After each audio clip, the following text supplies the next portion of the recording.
ታላቅ ቅናሽ ከአባይ ሆምስ ሪል ስቴት ውበትና ዘመናዊነትን እየተላበሰች በመጣችው በአዲስ አበባ እምብርት ሜክሲኮ ከአፍሪካ ህብረት አጠገብ ቅንጡ አፓርትመንት ቤቶችንና የንግድ ሱቆችን ከ10% እስከ 20% የሚደርስ ታላቅ ቅናሽ ይዘን እየጠበቅነው ነው። 12000 ካሬ ላይ ባረፈው የመኖሪያ መንደራችን ውስጥ ቤቶችን ከባለ 1 መኝታ እስከ ባለ 3 መኝታ ማለትም ከ78 ካሬ እስከ 158 ካሬ አማራጭ እንዲሁም ከ10 ካሬ ጀምሮ በኔቴሪያ ብቻ የምንሸጣቸው የንግድ ሱቆች በቀላል አከፋፈል ሁኔታና በልዩ የገና በዓል ቅናሽ ይዘንሎት መተናል። ይህ እድል እንዳያመልጦ ከታች ባሉ ስልኮች ሃሎ ይበሉን። አባይ ሆምስ ሪል ስቴት፣ ጊዜው የአባይ ነው። ጋጋሪዎች ነን። አሁን ላይ ምግባችን ከሚሰጠን አስፈላጊ የሰውነት አበልጻጊ ቫይታሚኖች ባለፈ በእጅጉ የሚያሳስበን የምግብ ዝግጅትና አቀራረብ ሂደት ጤናማነት ነው። ጋጋሪዎች ነን። ለዛም ነው ለእንጀራችን ከፍተኛውን ጥንቃቄ የምናደርገው። መልኩን ለማንጣት፣ ብርካቴውን ለመጨመር፣ የቆይታ ጊዜውን ለማርዘም ሲባል ምንም አይነት ኬሚካልና የእህል ውህደት ጋር የማይቀላቀል አስፈላጊውን የመብላላት ሂደት አሳልፎ በንጽህና የሚዘጋጅ የጤፍ እንጀራ ነው። በፕላስቲክ ታሽገው የሚቀርቡ ምግቦች ለምርቱ ተብለው በተሰሩ ማሸጊያዎች ፉድ ግሬድ ፕላስቲክ ካልታሸጉ ለካንሰር፣ ለጉበት፣ ለኩላሊት በታዳጊዎች ላይ ሁለንተናዊ አስተሳሰብና እድገት ላይ ከፍተኛ ውስንነት እንደሚያስከትሉ የዓለም የጤና ድርጅት አስታውቋል። ለዚህም ሲባል ጋጋሪ በዱባይ ሙኒሲፓሊቲ ማረጋገጫ ያለፈ የዩኤኢ ኳሊቲ ማርክ ሰርቲፊኬት ፉድ ግሬድ በተሰጠው ለምግብ ማሸጊያነት የተመረጠ ፕላስቲክ ማሸጊያ የተዘጋጀ ነው። ንፋስ ሳይገባው ቃናና መዓዛውን ሳያጣ በነጭና በቀይ ጤፍ በሁለት አማራጭ ታገኙታላችሁ። ከአክብሮት ጋር ነው ይህን የምነግሮት።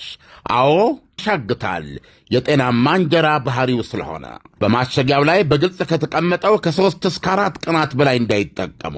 በጋጋሪ ትሬዲንግ ተመርቶ በዳኒዳን ጄኔራል ትሬዲንግ የሚቀርብ ሲሆን በአልበረሃ በዳኒዳን ሚኒ ማርትና በዱከም ሬስቶራንት ውስጥ 24 ሰዓት ያገኙታል። በቅርቡ በሁሉም የተባበሩት አረብ ኤሚሬቶች ከተሞች የምንገኝበትን አድራሻ የምናሳውቅ ይሆናል። በጋጋሪዎች የቀረበ ጋጋሪ ንጹሕ እንጀራ።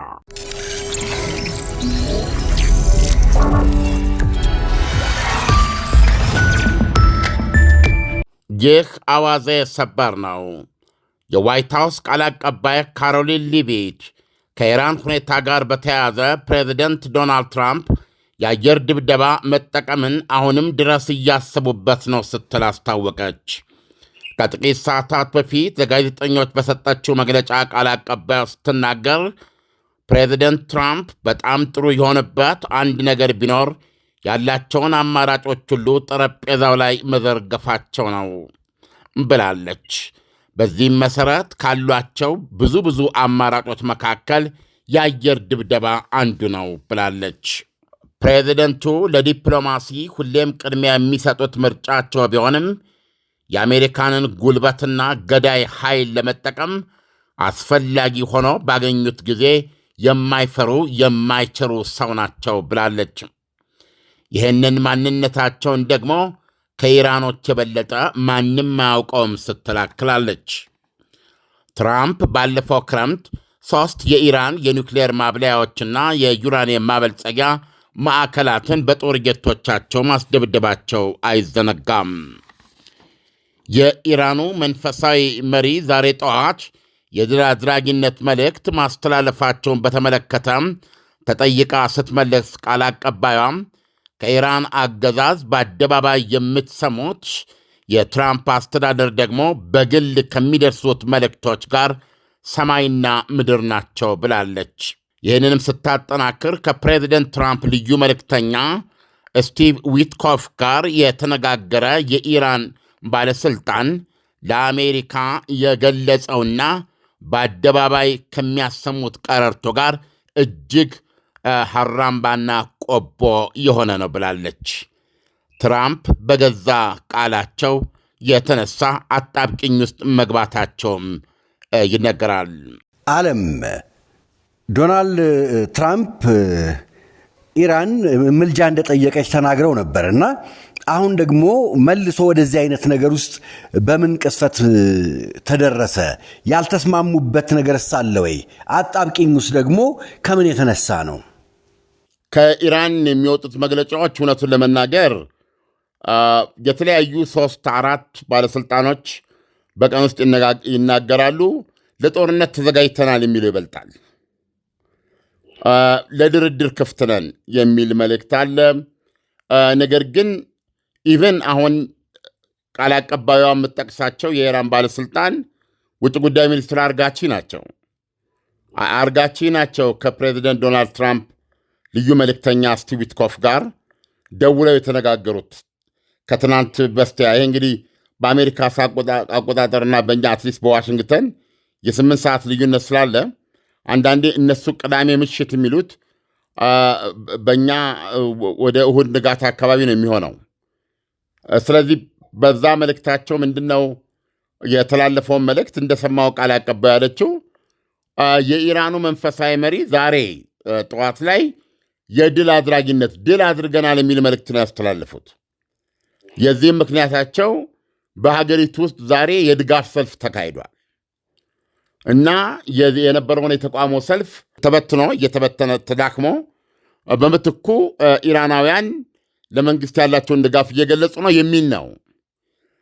አሁን ዞሮ ዞሮ ኢራን ውስጥ ምን እየተካሄደ ነው የሚለውን ለማወቅ በእነዚህ በሰብአዊ ድርጅቶች በኩል በእንደዚህ አይነት በፊት ለፊት ለባለስልጣን በተለያየ በቀዳዳ የሚገኝ መረጃ ነው ያለው እና አሁን ይህም በተመለከተ ራሱ የኢራን ውጭ ጉዳይ ሚኒስቴር ቃል አቀባይ ምንድን ያለው ምንድን የተነጋገራችሁት ለሚለው ሌላኛው ወገን አለ አሜሪካንም ማለት ነው አባቺና ስቲቭ ዊትኮፍ ናቸው የተናገሩት። በአሜሪካ በኩል የቀረቡልን ሐሳቦች አሉ ነው ያሉት። ስለዚህ አባቺ ደውለው ወይም ዶናልድ ትራምፕ እንዳቀረቡት ለድርድር ጠይቃለች ነው ያሉት። እና ምን አይነት ድርድር ነው ኢራን የጠየቀችው? አሜሪካስ ምን መደረግ አለበት? እነዚህ አቅርባለች የተባሉት ሐሳቦች ምንድን ናቸው? ይህንን አናውቅም።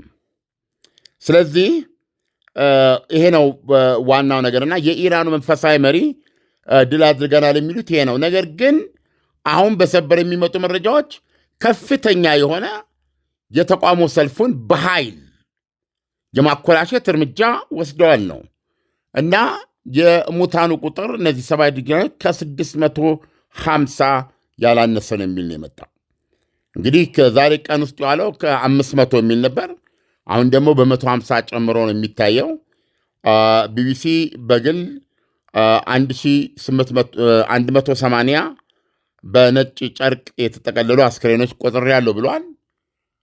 ስለዚህ 650 ከፍተኛ ቁጥር ነው ኢሳያስ፣ እጅግ የሚገርም ቁጥር ነው እና እዛ ድረስ ነው። አሁን ከጥያቄ ጋር ለማያያዝ ፕሬዚደንት ዶናልድ ትራምፕ የገዛ ቃላቸው እስረኛ ሆነዋል ተብለውን እየተተነተነባቸው ያለው አንድ ተቃውሞ ሰልፍ አድራጊ እንዳትገሉ፣ እንዳትተኩሱ፣ እናንተ ላይ እንተኩሳለን የሚል ቃል ተናግረዋል። አሁን እየወጣ ያለው መረጃ 650 ሊደርስ ይችላል። ስለዚህ የሰጡት ማስጠንቀቂያ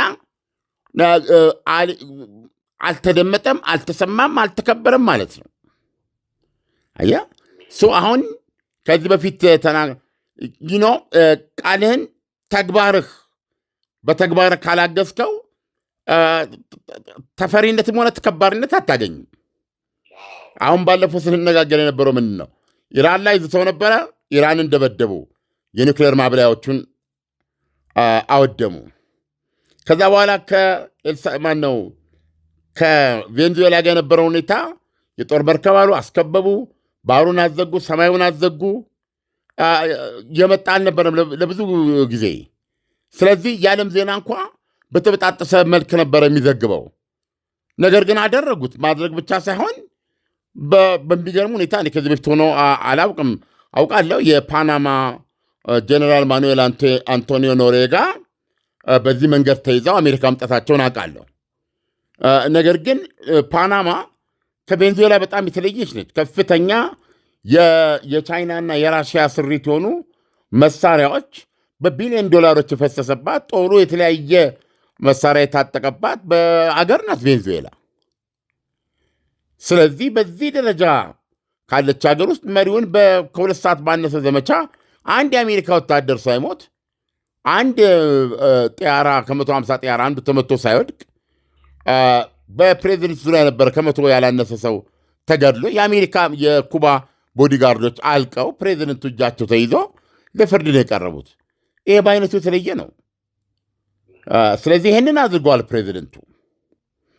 አሁን ኢራኖች 2 ነገር አይተዋል። አንድ ከዚህ በፊት የራሳቸው የኒውክሌር ማብላያ በድርድሩ ላይ 6 ዙር 6ኛውን ያልተካሄደው በ5 ዙር ድርድር ኒውክሌራችሁን ተዉ፣ እሱ ለማጥፋት ዝግጁ ሆኑ፣ የኒውክሌር ቦምብ ፍላጎታቸውን እርም በሉ፣ የኒውክሌር ማብላላት የሚባል በእናንተ እጅ አይሆንም፣ ይሄንን ተስማሙ፣ ማዕቀቡ ይነሳል፣ ከዓለም ጋር ያላችሁ ግንኙነት እንደነበር ይሆናል፣ ስለዚህ ትበለጽጋላችሁ የሚል ሀሳብ ነው ድርድሩ ይዞት የነበረው። እነሱ ግን የራሳችንን የኒውክሌር ማብላላት ማበልጸግ ይህ መብታችን ነው ለሰላማዊ ጥቅም እስከሆነ ድረስ ይህን መብታችን ለማንም አሳልፈን አንሰጥም፣ ይሄ የማንደራደርበት አቋማችን በሚለው ጽን ነው። በዚህ መካከል ድብደባ ተካሄደ። ይሄ ከራሳቸው ልምድ ትነሳ ይላል። ከዛ ቀጠለ ደግሞ ቬንዙዌላ ላይ የሆነውን አይተሃል። አሁን የአሜሪካ ፕሬዚደንት አንድ ሰው ነው ያሉት። አንድ ተቋም ብታኩሱኝ አንተኩሳለን አሉ። ይህም ባሉ በማግስቱ 6 ሰዎች መገደላቸው የተሰማ። ያ የ6 ሰዎች ቁጥር ወደ 65 አደገ በአንድ ጊዜ። ከ65 90 100 እያለ ሄደ። እንደገና ዛሬ 500 ነው ሲዘገብ የዋለው። አሁን ደግሞ 650። ስለዚህ ቤዚካሊ የኢራን መሪዎች የፕሬዚደንት ዶናልድ ትራምፕን ማስጠንቀቂያ ማክበር ወይም ደግሞ ጉዳያቸው አልሆነም ማለት ነው። የሚፈልጉትን አድርገዋል ማለት ነው። ስለዚህ አጣብቂኝ ውስጥ የከተታቸው ነገር ነው። አየህ፣ የዶናልድ ትራምፕ ዓላማ መደመጥና መፈራት ከሆነ እንግዲያውስ ፌል አድርገዋል። ይሄ ነው መጥፎ ነገር። ቬንዙዌላ ላይ ያረጋገጡት የፕሬዚደንቱን ቃል እንድታከብር ነው። ግሪንላንድን ወስዳለሁ በጦርነት ወይም በሌላ መንገድ ሲሉ ትልቅ ዜና ሆነው በአጠቃላይ የአውሮፓና የአሜሪካ ግንኙነትና አጠቃላይ የዓለም ሁኔታን አደጋ ውስጥ ከትቶ ተብሎ ሰፊ እንቅስቃሴ ሊኖር የቻለው ፕሬዚደንቱ ያሉትን ያደርጋሉ ከሚል መነሻ ነው። አየህ፣ ትልቅ ጉልበት የሰጠውን ቬንዙዌላ ላይ ያደረጉት። አየህ፣ ስለዚህ ግሪንላንድንም እነ ዴንማርክ በገንዘብ ካልተስማሙ አውሮፓውያኖች ከዚህ አንጻር የማይገፉ ከሆነ አሜሪካን ከቻይናና ከራሽያ በአካባቢ ሊያደርጉ ከሚፈልጉት ቅርምት አንጻር ይሄንን ለብሔራዊ ደህንነቴ በእኔ ቁጥጥር ስር ማድረግ አስፈላጊ ስለሆነ በሚል ልክ እንደዛ ሁሉ አንዳንድ ቦታዎች ላይ እርምጃ ወስዳ የራሷ ታደርገዋለች ማለት ነው። ያንን ተከትሎ የፕሬዚደንቱ ይሄን ማለት ትልቅ ጉዳይ ሆነው አውሮፓውያኖቹ እየተሰበሰቡ መግለጫ የሰጡበት አሁን ድረስ ያ ነገር በከፍተኛ ደረጃ ነው ያለው። ይሄ ምንድን ነው የሚሉትን ያደርጋሉ ከሚል ክብደት የመነጨ ነው። አሁን ቤዚካሊ ኢራኖች 650 ሰው ገድለዋል የሚል ነው እየቀረበ ያሉ ጠረጴዛቸው ላይ። እንዴት አንድ ሰው ላይ ቢተኮስ ተኩሳለሁ መሳሪያን አቀባብዬ ደግኜ አልሜ ቁጭ ብያለሁ ያሉት ሰው ከዚህ የበለጠ አልሞተም። ቀደም ሲል ከነበረው በ2022 ተመሳሳይ ተቋሙን ለማብረድ ከዚህ የበለጠ ግድያ አልተፈጸመም። ከ10 ሺህ ያላነሰ ሰው ታጉሯል ነው የሚባለው። ስለዚህ የኢራን መሪዎች ከዚህ ቀደም የነበሩት ተቋሞችን ባኮላሹበት መንገድ ነው እርምጃ ወስደው ዛሬ መንፈሳዊ በሬ አያቶላ አሊ ካሚኒ የምስራች ብለዋል። እና እንደተባለውም እንደ ኢራን ዘገባዎች ከሆነ በከፍተኛ ደረጃ ተመናምኗል። የተቋሙ ሰልፋውን በብዛት የለም። ያሉት የተወሰኑ 1 2 3 ከተማዎች ነው የጠሯቸው። በሱ ፋንታ የድጋፍ ሰልፍ ነው በመካሄድ ላይ ያለው። በዚህ የድጋፍ ሰልፋችሁ ኢራናውያን የውጭ ጠላቶቻችንን ሴራ አክሽፋችኋል በማለት ነው ድሉን የተናገሩት አሊ ካሜኒ። ስለዚህ አሁን ዶናልድ ትራምፕ አጣብቂኝ ውስጥ ናቸው። ወይ ያስቀመጡት ቃል የሰጡት ማስጠንቀቂያ መጣስ አይደለም 100% ተጨፍልቆ ኢራን መሪዎች የፈለጉትን አድርገዋል። ስለዚህ ፕሬዚደንቱ የአሜሪካንን ኃይል ሊፈራና ሊታፈር ይገባል የሚል እምነታቸውን አንኮታኩተውታል። ስለዚህ ያንን ቃላቸውን ዋጋ ለማሰጠት ወይ እርምጃ መውሰድ አለባቸው ወይም በዚህ በዛ ብለው ሀፍረትን መዋጥ አለባቸው እያሉ ነው ተንታኞች። ዓለም በሌላ መልኩ ደግሞ ስንመለከተው የኢራን ህዝብ ሆ ብሎ ሰላማዊ ሰልፍ ሲወጣ 30 ሀገራት በላይ ክልል ማለት ነው በላይ ህዝቡ ሆ ብሎ ሲወጣ የአሜሪካንን ቃል የዶናልድ ትራምፕን ቃል አምኖም ጭምር ነው ያንን ሁሉ መስዋዕትነት የከፈለው። የእሳቸውን ቃል አምኖ የወጣው 650 ሰው ህይወት ማለፍስ እንዴት ነው የሚታየው? በትንሽ ገንዘብ ብዙ መነጋገር ሀብን ኮል ድንቅ አፕሊኬሽን መጣሉ። የኢንተርኔት አገልግሎት አለመኖርም ሆነ ተጠቃሚ አለመሆን እንዲሁም ርቀት ሳይበግረው ዘመድ ወዳጅ የያዘው የሞባይል ስልክ ላይ ሁሉ ያለ ችግር ሰተት ብሎ የሚደርስ የልብ የሚያስተነፍስ መተግበሪያ ሀብን ኮል። መተግበሪያውን ከጉግል ወይም ከአፕል ስቶር ያውርዱና ስልክ ቁጥሮን ሞልተው ወይም ማስገብተው ሳይን አፕ ያድርጉ። ለጥቀው ሪቻርጅ የሚለውን ሲጫኑ ከሚመጣሉ የክፍያ ዝርዝር ውስጥ የሚፈልጉትን ገንዘብ መርጠው ስልክዎን ይሙሉ። ከዛም አምኑ ቅጡ። መደወል፣ አሁንም መደወል። አንድ ጊዜ የሞሉት ሂሳብ እስኪያልቅ ድረስ ያለ ጊዜ ገደብ ይጠቀማሉ። ሀብን ኮል ዘንድ ኤክስፓየርድ ብሎ ነገር የለም። በትንሽ ገንዘብ ብዙ ማውራት፣ በዛ ላይ ከሂሳቡ ቀንሰው በየትኛውም ሀገር ለሚኖሩ ወዳጅ ጓደኛ ስልክ መሙላት ይችላሉ። ሀብን ኮልን ያውርዱ፣ ያውጉ፣ ይጫወቱ፣ ይሳሰቁ። ሀብን ኮል አፕሊኬሽን የልብ የሚያደርስ አንጀታርስ። እሱ ውስጥ እኮ ነው አሁን የዶናልድ ትራምፕ ማደጋ። የዶናልድ ትራምፕ በዚህ መንገድ መናገርና ማስጠንቀቂያ መስጠት የኢራን መሪዎች ራሳቸው ለዚህ አመፃ መቀጠልና መባባስ ዋና ምክንያት ነው ብለው ነው የሚከሱት። እንደውም በውጭ የሰለጠኑ በውጭ የተገዙ ትጥቅ ሁሉ የተሰጣቸው ደም እንዲፈስ ያደረጉት የሁሉ ሬሳ እንዲከመር ያደረጉበት ዋነኛው ምክንያት ዶናልድ ትራምፕ የሚፈልጉትን እርምጃ ለመውሰድ ምክንያትና ሰበብ ለመፍጠር ነው በሚል ነው የወሰዱት ኢራኖች። ስለዚህም እነሆ ዛሬ ተቆጣጥረ ነው የበለጠ ሀገሪቱ የሀገሪቱ ፕሬዚደንት ጭምር የድጋፍ ሰልፉን ተካፍለዋል። የኢራን ህዝብ ለመንግስቱ ያለውን ድጋፍ እየገለጸ ነው የሚል ነው። ስለዚህ አሁን ይሄ ኮንፍሮንቴሽን ያለፈ ዶናልድ ትራምፕ የሰጡት ማስጠንቀቂያ ለበለጠ ሞትና እልቂት ዳርጓቸዋል፣ ኢንቮልቭ አድርገዋል። የትኛውም የአሜሪካ መሪ በዶናልድ ትራምፕ መንገድ አልገባም። ኢንተርኔት ቢዘጋ ኢንተርኔቱን ለመሰሩ የሚያስችላቸውን የስታርሊንክ የምትለውን ስቴሽኖች በግለሰብ ደረጃ ለተወሰነ አካባቢ የሚሰሩ በመጠቀም የኢንተርኔት እድል እንዲያገኙ የፖለቲካ ድጋፍ፣ የመግለጫ ድጋፍ ይሰጧቸዋል። የአሜሪካም አሁን የአውሮፓኖች እንደሚያደርጉት። ነገር ግን በቀጥታ በሀገሪቱ በሚካሄደው የተቋሙ ሰልፍ ውስጥ ገብቶ የተቋሙ ሰልፈኞቹን እታደጋቸዋለሁ ብተኩሱባቸው እኔ ተኩሳለሁ አላለም የትኛውም የአሜሪካ ፕሬዚደንት። አሁን ዶናልድ ትራምፕ አሉ። አሁን እንደምንሰማው አሁን ያለው ቁጥር ደግሞ 650 ሰው ተገድሏል የሚል ነው። ስለዚህ ፕሬዚደንቱ ወደዱም ጠሉም ወይ እንደተናገሩ አድርገው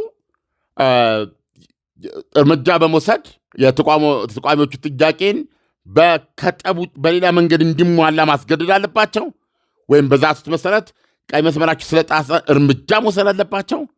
አለበለዚያ ደግሞ ዋጥ አድርገው ኩራታቸውን አንገታቸውን ለመስበር መዘጋጀት አለባቸው የሚል ነው።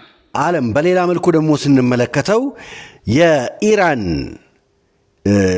ሰራተኞች፣ ደህንነቶች ወይም ከአያቶላው ጋር ጥብቅ ግንኙነት ያላቸው የኢራን የስለላ ተቋም ከመንግስታቸው ጋር ሙሉ በሙሉ መቆም ችለዋል ብለን እንገምት። ምንም አይነት መፈናፈኛ አለመፈጠሩ ብዙ ቦታዎች ላይ እንደዚህ አይነት በተለይ በአረቡ ዓለም ሀገራት እንደዚህ አይነት ሰልፎች በሚበዙበት ጊዜ ግብፅንም እንደ ምሳሌ መቁጠር እንችላለን። መንግስቱ ለሁለት የመከፈል ወይም ደግሞ መንግስት ውስጥ የጦር ኃይሉ አፈንግጦ በመውጣት መሪውን በቁጥጥር ስር የማዋል ሂደቶች ይከናወናሉ። ኢራን ላይ እንደዚህ አይነት ነገር አለመፈጠሩ የአያቶላውን ጥንካሬ ነው የምናየው ወይስ ምንድን ነው? የተለያየ ባህሪ ያላቸው ይመስለናል። ለማሳያ ለምሳሌ የሶሪያን ብንመለከት ትጥቅ ትግል ነው የጀመረው። ስለዚህ መንግስቱን የሚዋጉ በውጭ የሚደገፉ ኃይሎች በተጨማሪም እና አልቃይዳም አሉ። የተለያዩ አካሎች የጀመሩት ውጊያ ነው። መንግስት በሌላ ነው። በኋላ ላይ ከመንግስት ሰራዊት መካከል ፍሪ የሶሪያ ነፃ ጦር በሚል ስም አፈንግጠው ወጥተው ከተቋሚዎች ጋር ሆነው የተዋጉ አሉ። ያ ሲጀመር ግጭት ነው፣ የትጥቅ ትግል ነው የጀመረው። ሊቢያ ብንሄድ ቤንጋዚ ላይ የጦር መሳሪያ ካምፖችን ሰብረው ታጠቁ። ከዛ በኋላ ከመንግስት ጋር መሳሪያ መጠቀም ጀመሩ። መንግስት ደግሞ በአየር ኃይሉ በተለያየ ነገር ይመታቸው ጀመር። ያኔ እነ ፈረንሳይ የመሩት ህዝቡን ለመታደግ በሚል የሊቢያን የጦር ጀቶች፣ የሊቢያን ታንኮች በአጠቃላይ የራሳቸው ጋዳፊ ጭምር እንደዛ ሊያደርጉ ችለዋል። እነዚህ ስናያቸው ባህሪያቸው ሌላ የተለየ ነገር ያየነው ማን ነው? ግብፅ ነው።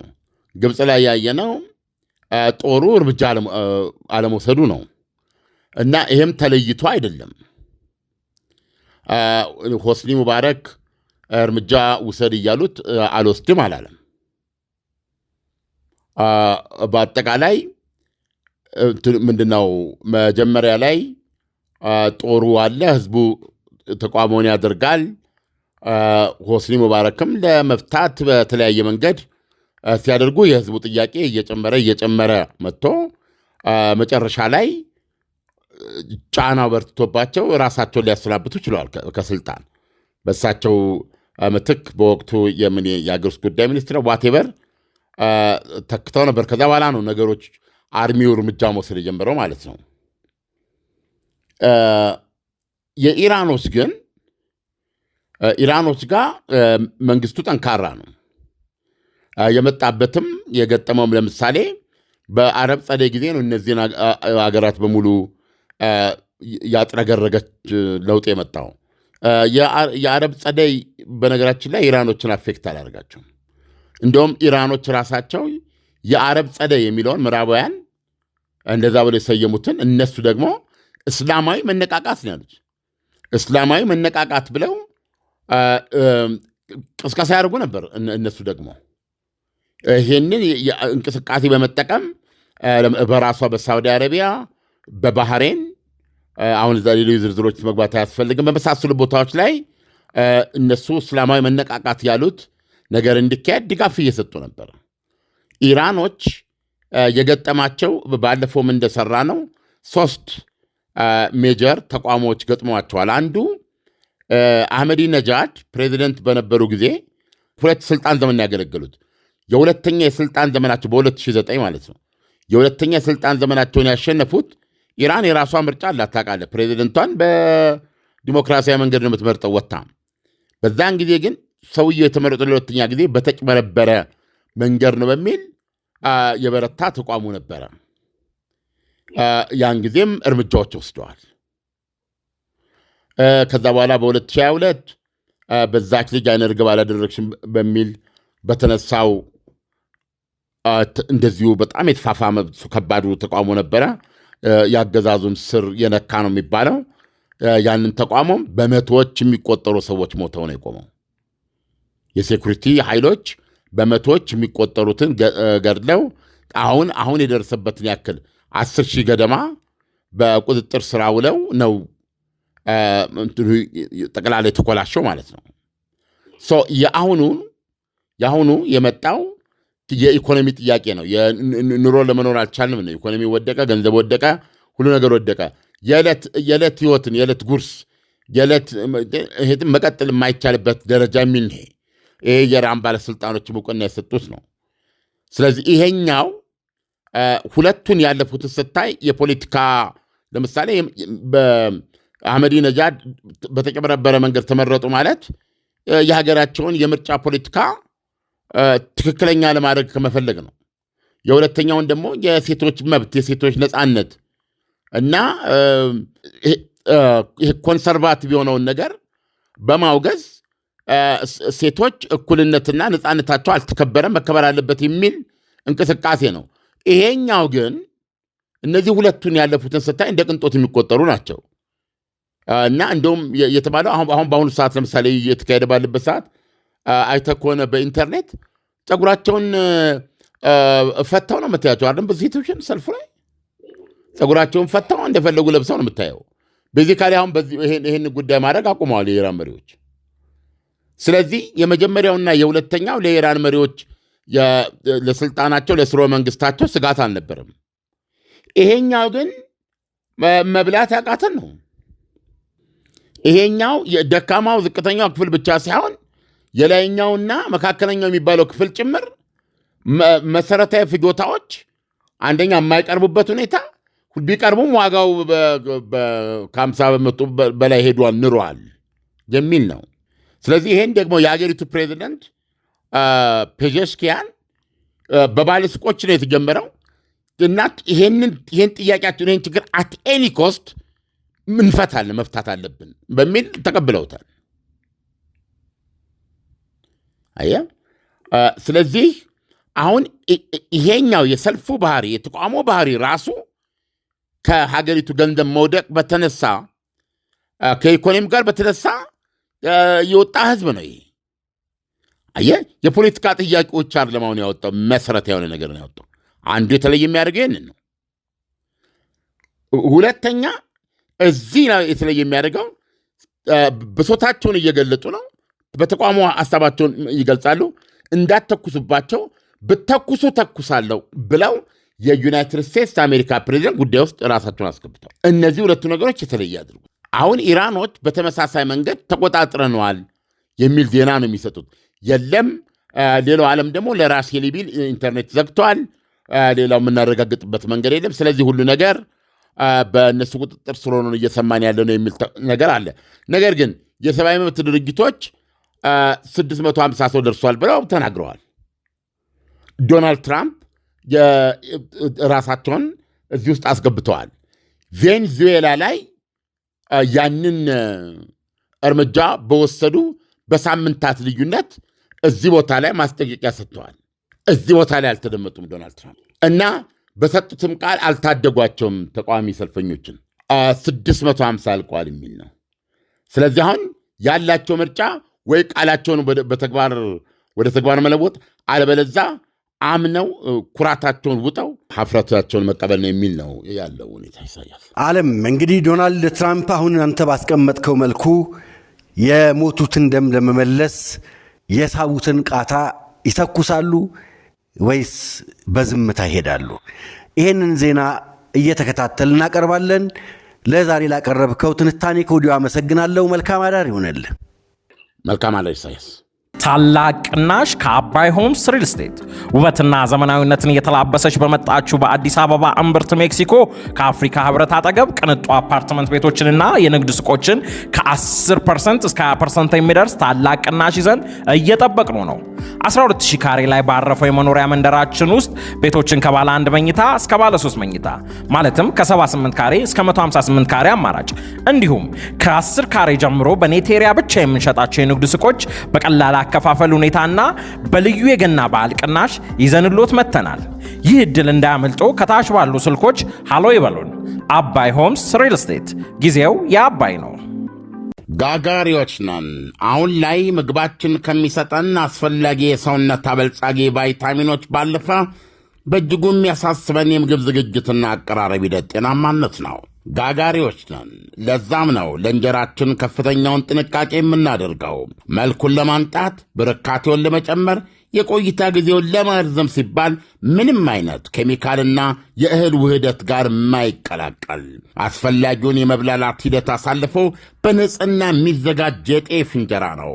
በፕላስቲክ ታሽገው የሚቀርቡ ምግቦች ለምርቱ ተብለው በተሰሩ ማሸጊያዎች ፉድ ግሬድ ፕላስቲክ ካልታሸጉ ለካንሰር፣ ለጉበት፣ ለኩላሊት በታዳጊዎች ላይ ሁለንተናዊ አስተሳሰብና እድገት ላይ ከፍተኛ ውስንነት እንደሚያስከትሉ የዓለም የጤና ድርጅት አስታውቋል። ለዚህም ሲባል ጋጋሪ በዱባይ ሙኒሲፓሊቲ ማረጋገጫ ያለፈ የዩኤኢ ኳሊቲ ማርክ ሰርቲፊኬት ፉድ ግሬድ በተሰጠው ለምግብ ማሸጊያነት የተመረጠ ፕላስቲክ ማሸጊያ የተዘጋጀ ነው። ንፋስ ሳይገባው ቃናና መዓዛውን ሳያጣ በነጭና በቀይ ጤፍ በሁለት አማራጭ ታገኙታላችሁ። ከአክብሮት ጋር ነው ይህን የምነግሮት። አዎ ያሻግታል፣ የጤናማ እንጀራ ባህሪው ስለሆነ። በማሸጊያው ላይ በግልጽ ከተቀመጠው ከ3 እስከ 4 ቀናት በላይ እንዳይጠቀሙ። በጋጋሪ ትሬዲንግ ተመርቶ በዳኒዳን ጄኔራል ትሬዲንግ የሚቀርብ ሲሆን በአልበረሃ በዳኒዳን ሚኒ ማርትና በዱከም ሬስቶራንት ውስጥ 24 ሰዓት ያገኙታል። በቅርቡ በሁሉም የተባበሩት አረብ ኤሚሬቶች ከተሞች የምንገኝበትን አድራሻ የምናሳውቅ ይሆናል። በጋጋሪዎች የቀረበ ጋጋሪ ንጹሕ እንጀራ። ምርትና አገልግሎቷን በአዋዜ ላይ ያስተዋውቁ። ለጥራች እንታመናለን። በስልክ ቁጥሮቻችን ይደውሉልን። አዋዜ ዓለምነህ ዋሴ ዜና